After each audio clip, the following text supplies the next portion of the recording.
Estimada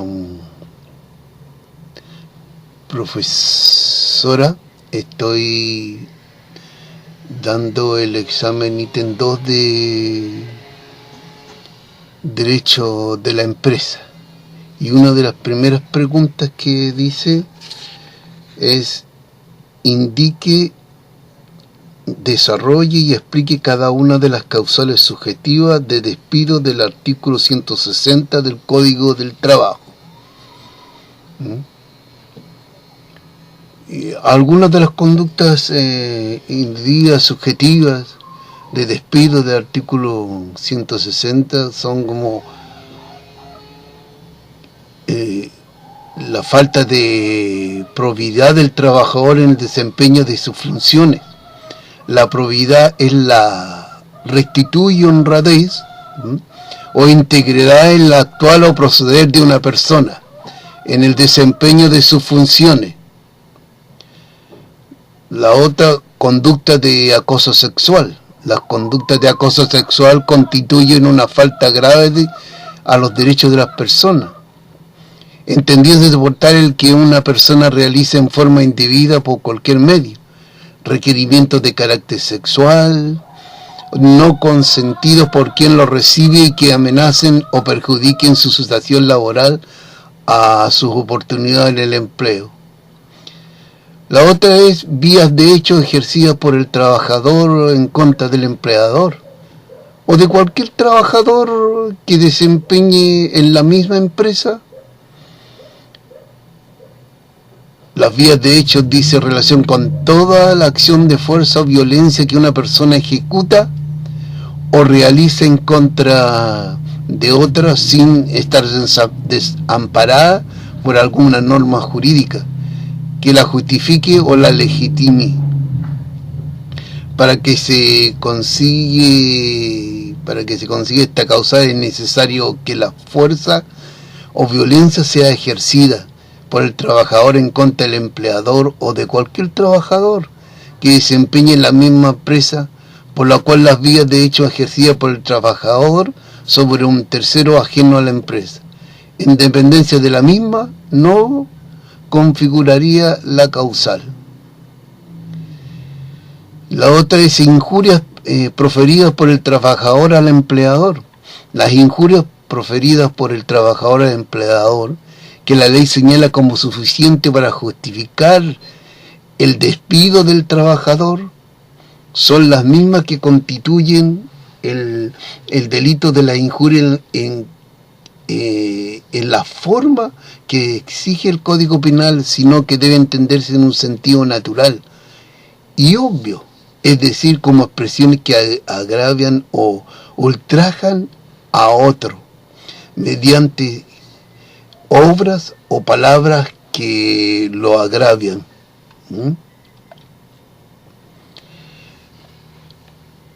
La otra sería la conducta inmoral del trabajador que afecte a la empresa donde se desempeña. Solo la conducta inmoral del trabajador que afecte a la empresa es donde se desempeña puede dar lugar a la aplicación de esta causal. La otra sería conductos de acoso laboral.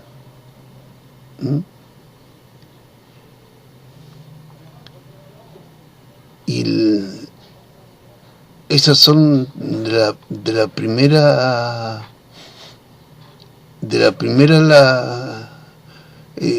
sobre algunas conductas de carácter grave debidamente comprobadas. Las dos serían las negociaciones que ejecute el trabajador dentro del giro del negocio que hubieran sido prohibidas por escrito en el respectivo contrato con el empleador. Para que sea procedente invocar la causal del número 2 del artículo 160, es indispensable que la prohibición de ejecutar negociaciones dentro del giro del negocio se encuentre consignada por escrito en el contrato de trabajo, pues si en este no aparece estampada la mención prohibición, no procede considerar justificado el despido por haberse efectuado tales negociaciones.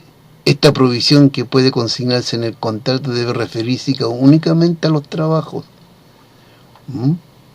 que el dependiente pudiera ejecutar dentro del giro de la empresa, resultando jurídicamente improcedente establecer una causa que obligue al trabajador a abstenerse de desempeñar actividad afuera de la empresa en la que presta servicio. La número 3 puede ser no concurrencia del trabajador a sus labores sin causa justificada durante 2 días seguidos, 2 lunes en el mes, o un total de 3 días durante igual periodo de tiempo.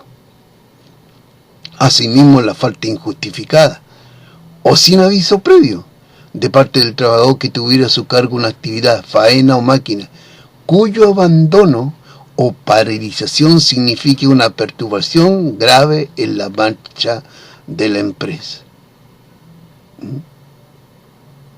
En esta hay una acotación, profesora, porque dice faena o medio cuyo abandono o paralización signifique, pero la inspección del trabajo dice que siempre debe haber un reemplazante para esta, cuando se paralice la marcha por la paralización de una máquina, que es fundamental, pero siempre dice la inspección del trabajo, la dirección del trabajo, que debe haber un reemplazante, otra persona que sea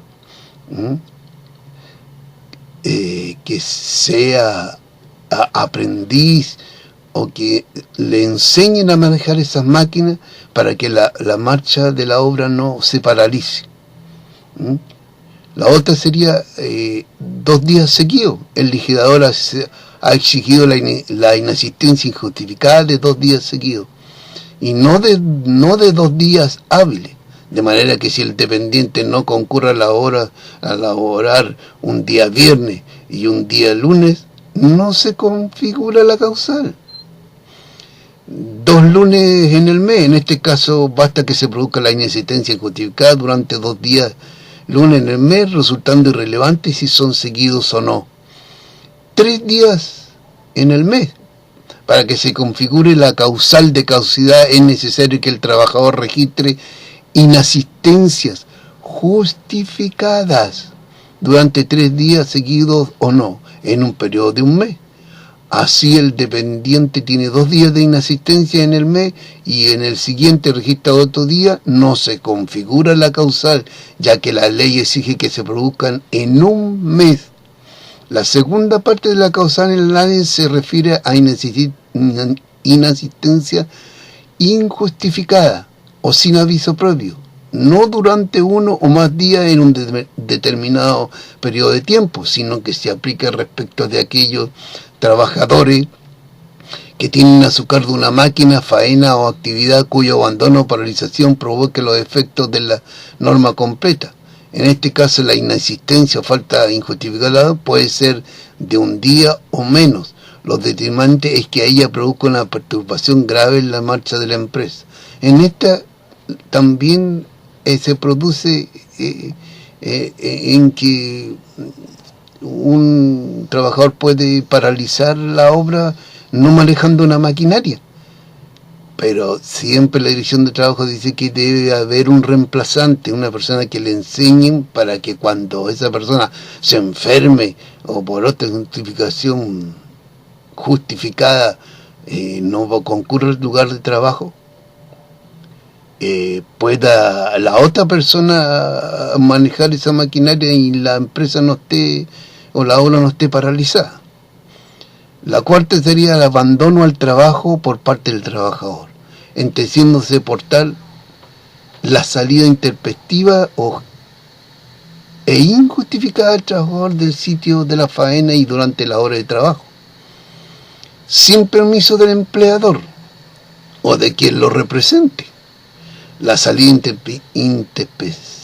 intempestiva e injustificada del trabajador del sitio de la faena y durante la hora de trabajo, sin permiso del empleador o de quien lo represente, para que se configure el abandono del trabajo, es necesario que concurran todas las circunstancias que se han señalado en el párrafo anterior.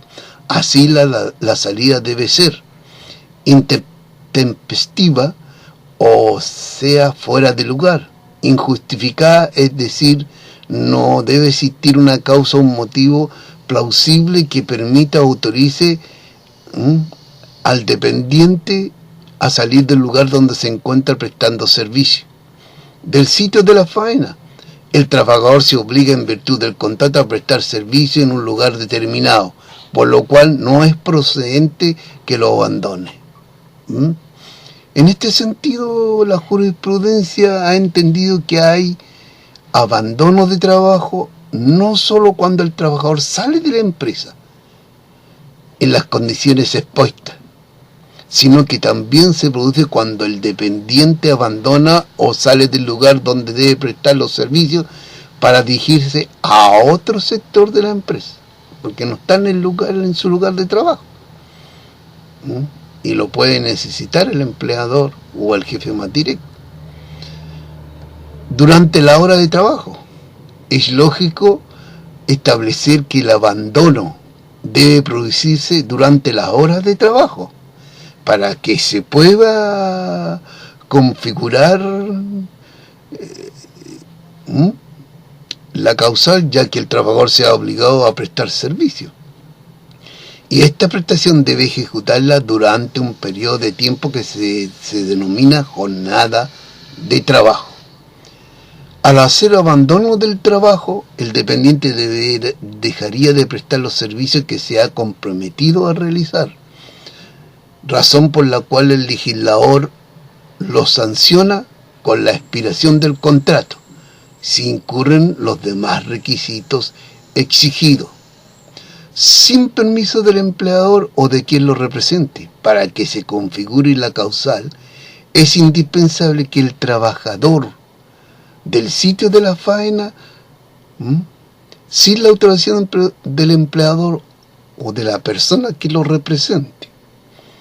La B, la negativa a trabajar sin causa justificada en la faena convenida en el contrato.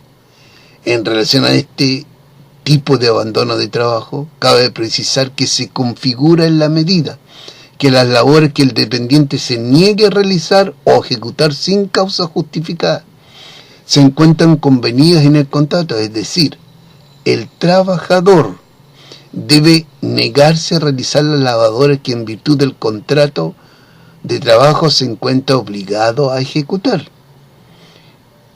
En esta materia es conveniente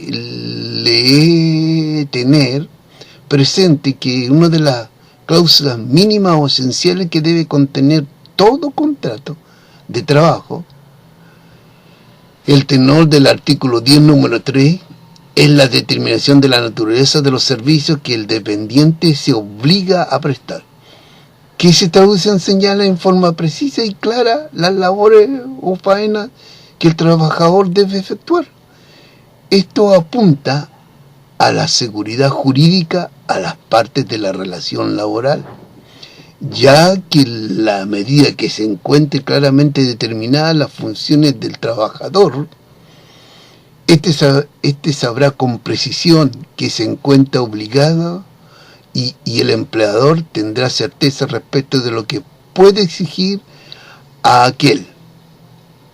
La quinta o 5, actos oficiosos o imprudencias temerarias que afecten a la seguridad o al funcionamiento del establecimiento, a la seguridad o a la actividad de los trabajadores o a la salud de estos, para que se configure la causal consignada en el número 5. Es necesario que se ejecute una acción o bien que se deja de hacer algo y con ello se afecte el normal funcionamiento de la empresa, o bien se afecte la seguridad o la salud de los trabajadores.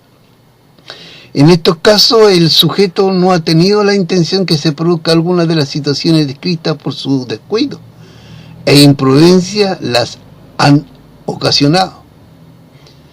El número 6, el perjuicio material causado intencionalmente en las instalaciones, maquinaria, herramientas, útiles de trabajo, productos o mercadería. En el caso de la causal número 6, a diferencia de la anterior, se requiere que haya una intención de causar perjuicio. No basta la negligencia o imprudencia del sujeto.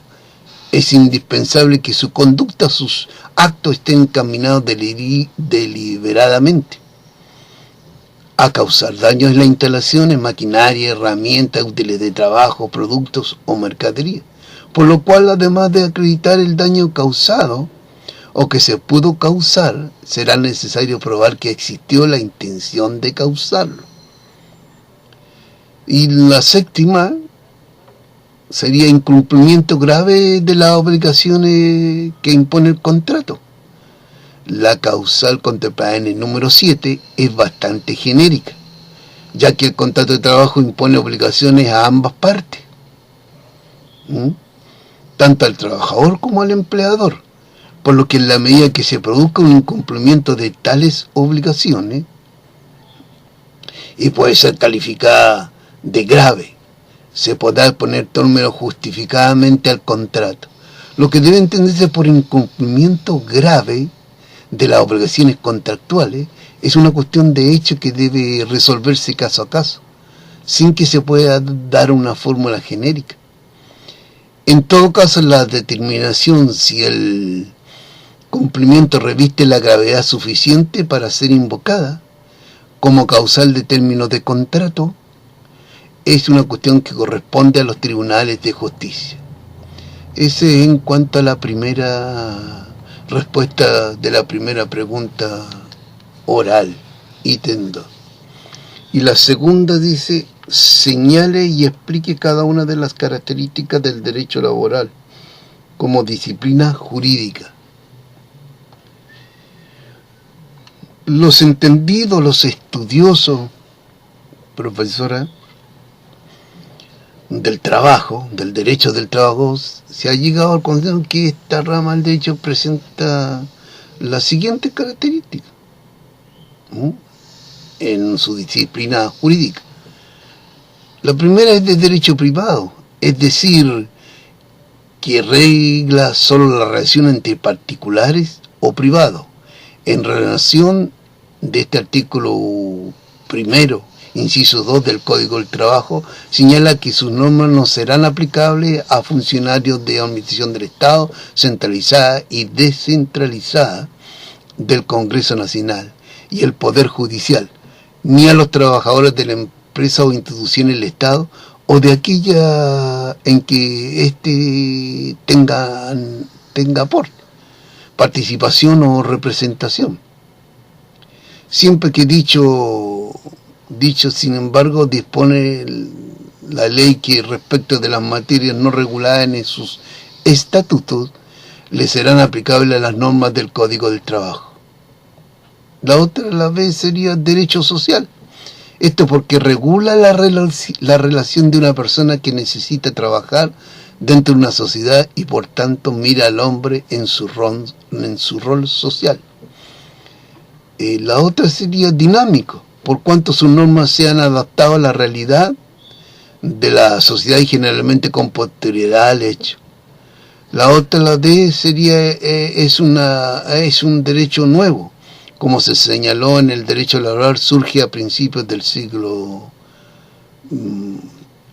XX con la revolución industrial, por tanto es nuevo en comparación con otras ramas del derecho. La otra sería la E, contiene normas de orden público. Sus normas son imperativas, no pueden ser renunciadas, ya que los intereses que prevalecen son superiores al interés particular de los sujetos laborales, en vista a asegurar la protección jurídica del trabajador como parte más débil de la relación laboral. Y la F es universal, por cuanto a los principios generales que se inspiran son los mismos y se repiten en los distintos ordenamientos jurídicos, al punto que hoy se puede hablar de un derecho internacional de trabajo. Y la Y, protector, surge como una rama protectora del trabajo, porque se parte de la base de que existe una desigualdad entre el trabajador y el empleador, funcionarios o trabajadores que se encuentran sometidos por la ley a un estatuto especial. Esa es la respuesta, profesora, a la otra pregunta. Muchas gracias por la enseñanza y que Dios le bendiga por siempre.